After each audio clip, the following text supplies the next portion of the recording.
hindi siya nag-take advantage. Eh, Ay, sino naku naman po naman, yung mga hindi, artist yung never. nag-take advantage, Joe? Ayaw ko Di ba sa'yo may Meron nag-meron na. ng haras?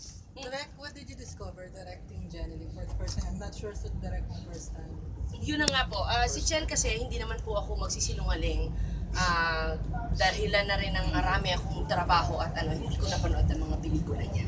And she knows that. No, I told her that. So wala akong kaalam-alam sa kanya. The last time I know, she was with ABS a long time ago. Bata pa siya, dalaga pa siya. Ikaw So- kay eksena ko, no? Talaga? Oo, mamaya kikwenta ni Chen.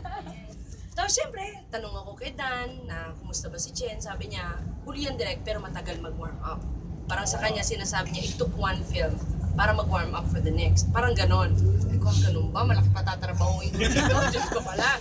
Pero may extra effort naman ng staff at kami talaga and si Lloydie to reach out to her.